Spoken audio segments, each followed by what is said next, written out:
Vemos la pintura de Las Meninas, que es la obra cumbre de Diego Velázquez, y se trata del retrato de la familia real escenificado en el taller del propio pintor. Aquí el español se autorretrata, además pinta a los reyes que se reflejan en el espejo, y como figura central, principal de la pintura, está la infanta Margarita, con sus meninas, bufones y el perro. Acá el pintor se autorretrata como pintor ennoblecido, ya que lleva la cruz de Santiago, y acá está planteando también una diferencia de representarse como artista y no como un mero artesano.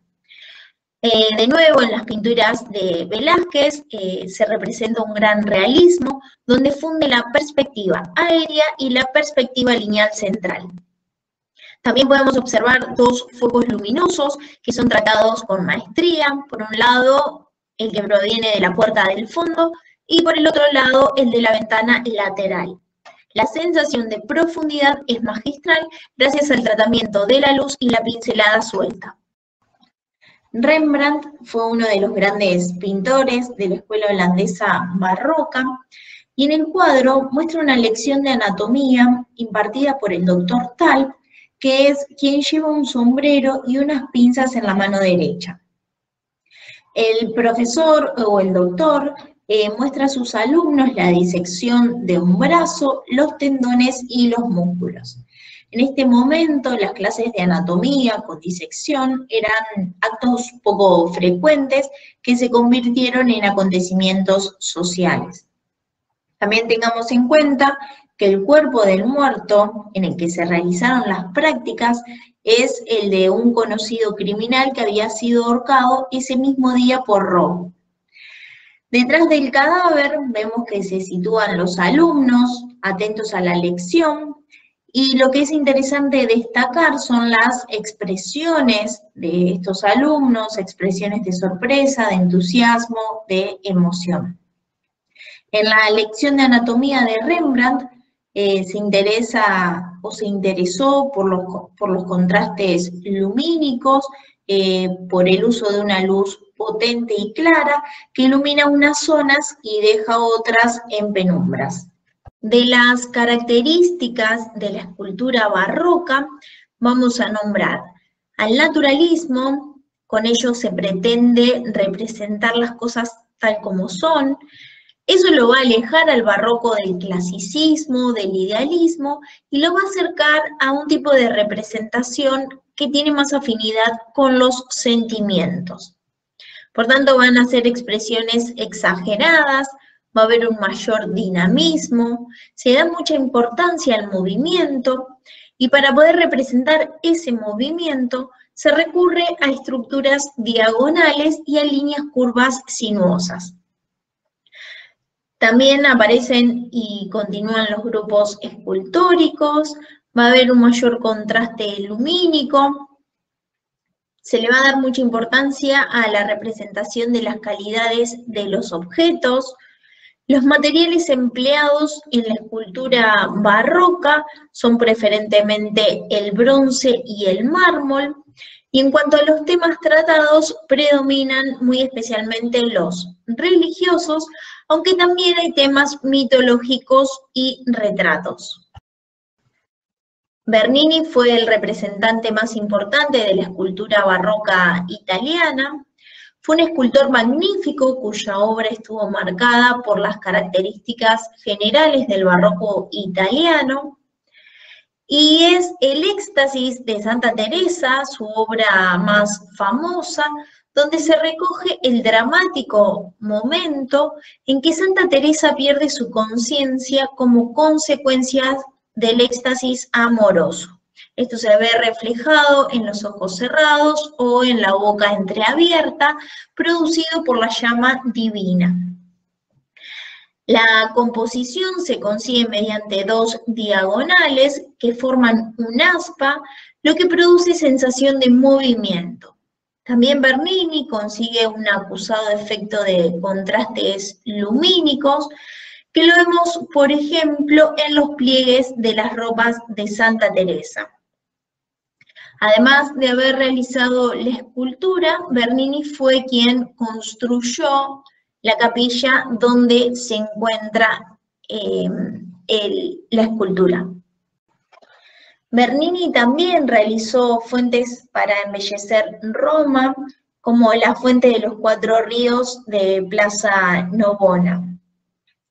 Bernini allí recreó el Ganges, el Nilo, el Danubio y el Río de la Plata, los principales ríos de los 4 continentes conocidos hasta ese momento.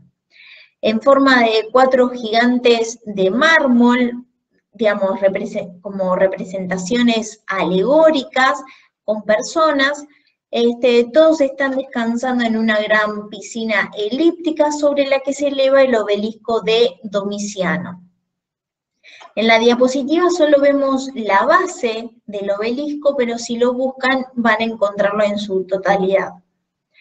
Volviendo a los ríos, el Nilo tiene los ojos vendados, representando los orígenes desconocidos del río.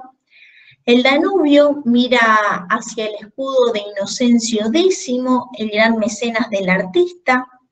El Ganges, que sostiene un remo, ya que es un río navegable, y el Río de la Plata está rodeado de monedas para simbolizar la riqueza del Nuevo Mundo.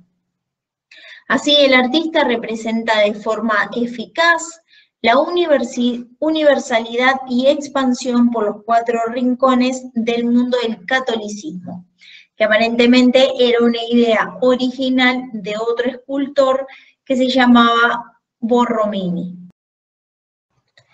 Gregorio Fernández fue una de las personalidades más relevantes de la escultura barroca española, y que además supo adecuar sus trabajos a los ideales contrarreformistas que imperaban en esa época y consideraban al realismo como el lenguaje plástico más idóneo.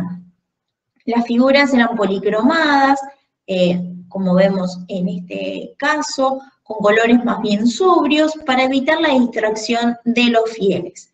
En cuanto a las actitudes, es este caso particular de un intenso dramatismo. Como decíamos, Gregorio Fernández fue uno de los grandes maestros de la escultura religiosa en madera policromada, y su realismo se aprecia en el estudio anatómico que realiza de los cuerpos, donde plasma la tensión de los músculos, la blandura de la carne o la suavidad de la piel. Las actitudes son calmadas, recayendo la carga expresiva en el rostro y las manos, y también, como en esta escultura, empleó ropajes con pliegues muy marcados, lo que hace favorecer los contrastes lumínicos entre luces y sombras y los postizos para aumentar la sensación de autenticidad. En cuanto a las creaciones escultóricas del barroco francés, vamos a decir que van a tener un carácter cortesano, vinculado más que nada a los temas mitológicos, a retratos e imágenes funerarias. 2 creadores son los que van a ejemplificar con sus obras las líneas de expresión que la escultura seguirá en su proceso de creación. Por un lado, nombramos a Francois Girardon, como uno de los representantes de la tendencia caracterizada por la elegancia clasicista muy depurada, que va a estar al servicio de las clases altas, y además fue uno de los colaboradores más importantes del Palacio de Versalles, como la imagen que vemos en la diapositiva actual, y por otro lado el escultor Coysevox, que generalmente proporcionaba una mayor expresividad y dramatismo. Con esta escultura de la Fuente del Invierno, damos por finalizado el estilo barroco para dar inicio al arte rococó. El estilo rococó nació en Francia a principios del siglo XVIII y se desarrolló durante los reinados de Luis XV y Luis XVI.